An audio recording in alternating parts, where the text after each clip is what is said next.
Welcome to this explainer.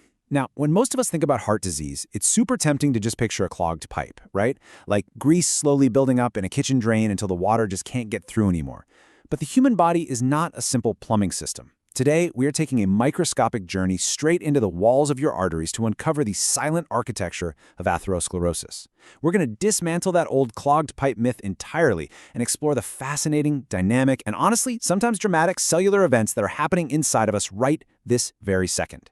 So we have to ask ourselves, what actually causes a heart attack? Because contrary to popular belief, it is rarely a pipe just finally pinching completely shut after years of buildup. That doesn't happen overnight. Instead, what we're really looking at is the explosive climax of a fascinating biological drama that has been playing out at the microscopic level for literally decades. I want you to just take a second and absorb this idea. Heart disease often develops silently, progressing over decades before symptoms ever appear. This silent process, which we call atherosclerosis, begins long before a patient ever experiences that terrifying chest pain or that sudden shortness of breath. It's essentially a slow, methodical construction project happening right there within the very walls of our blood vessels. It unfolds through highly predictable steps. And to really understand how this works, we need to meet our main microscopic antagonist. Say hello to ApoB. Apolipoprotein B is a protein found on the surface of several cholesterol-carrying particles in your bloodstream, including the well-known LDL. Now, here's the crucial detail. Every single one of these atherogenic particles contains exactly one ApoB molecule. No more, no less.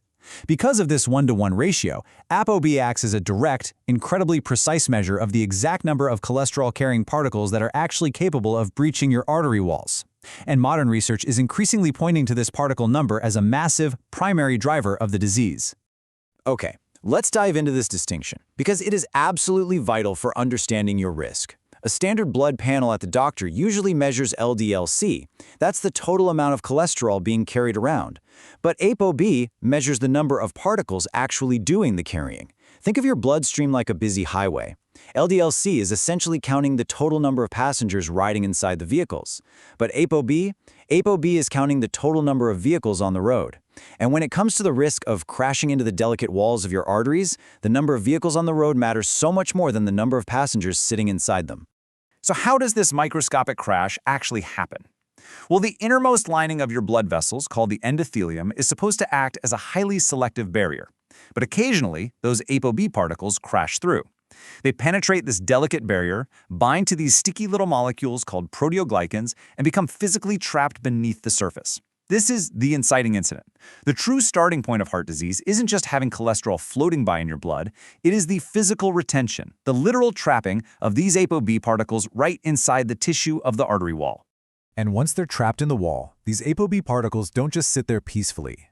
Exposed to oxidative stress in the tissue, they chemically change over time through a process called oxidation. They literally warp and degrade. Because of these structural changes, the body's immune system looks at them and no longer recognizes them as normal lipid particles. Instead, it detects these modified, oxidized particles as dangerous, foreign intruders, and it aggressively sounds the alarm. Answering that blaring immune alarm is the body's dedicated cleanup crew, specialized cells known as macrophages. Their entire job is to march in, ingest, and clear out these trapped, damaged particles. Initially, this is a beautiful thing. It's a highly protective, well-intentioned response. But as those ApoB vehicles keep continuously crashing, entering, and accumulating, the cleanup crew gets completely overwhelmed. Ironically, it's this endless cycle of a failed cleanup operation that triggers a state of chronic low-grade inflammation. The body's essentially harming itself while desperately trying to heal. As these macrophages gorge themselves on that trapped cholesterol, they swell up to massive sizes. Under a microscope, they actually look all bubbly, which earn them the very fitting name foam cells. As these foam cells eventually die off and accumulate, they form visible structures called fatty streaks. And what's truly fascinating, and maybe a little scary, is that these fatty streaks are the very first visible signs of atherosclerosis, and they are routinely found in the arteries of completely healthy-looking teenagers. The disease has already begun. As this inflammation continues to rage on, the artery wall tries to defend itself by restructuring. Smooth muscle cells migrate over and build a fibrous cap. Think of it as a thick, tough shield made of collagen to act as a barrier. But beneath that protective cap lies the necrotic core. This is a literal graveyard of dead foam cells, cholesterol, and cellular debris. It is incredibly soft, structurally unstable, and highly inflammatory. Now, as these plaques age over the decades, the body gets desperate and tries yet another tactic to stabilize the area. It initiates vascular calcification. It starts depositing calcium directly into the plaque. You can think of this calcium essentially as biological scar tissue. It increases the rigidity and stiffness of the artery to hold everything together. And from a medical standpoint, this is actually incredibly useful for us. Doctors can use coronary artery calcium, or CAC scans, to detect these dense calcified deposits. It's a brilliant way to look directly into the body and estimate the sheer burden of atherosclerotic plaque someone has been carrying around for years. Okay, so we've seen the decades-long buildup, right? The inflammation, the fatty streaks, the calcium deposits. Which brings us to the ultimate million-dollar question. If this process is so incredibly slow, how does it cause a sudden, massive heart attack out of nowhere? Well, this is the breaking point. The thick fibrous cap holding back that highly inflammatory cellular graveyard suddenly becomes vulnerable. If it ruptures, or even just erodes, it violently exposes that toxic necrotic core directly to the flowing bloodstream. The body panics. Treating this microscopic rupture like a massive life-threatening wound, it instantly forms a rapid blood clot to seal it.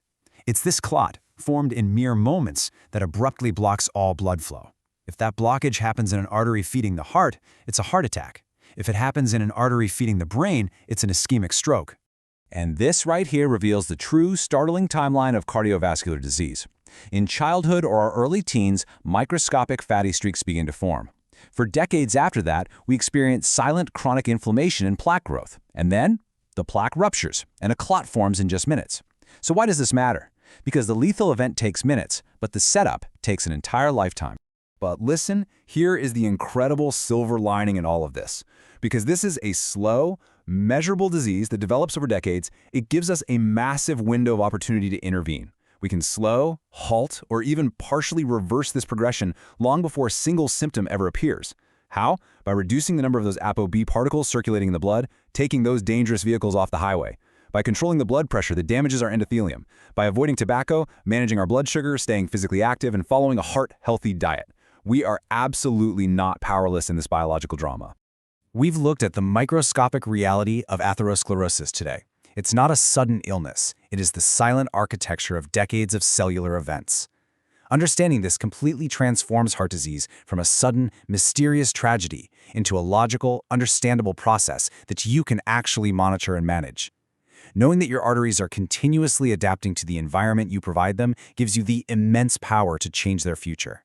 So since this process takes decades to build, what step will you take today to protect your arteries tomorrow? Thank you so much for exploring this with us.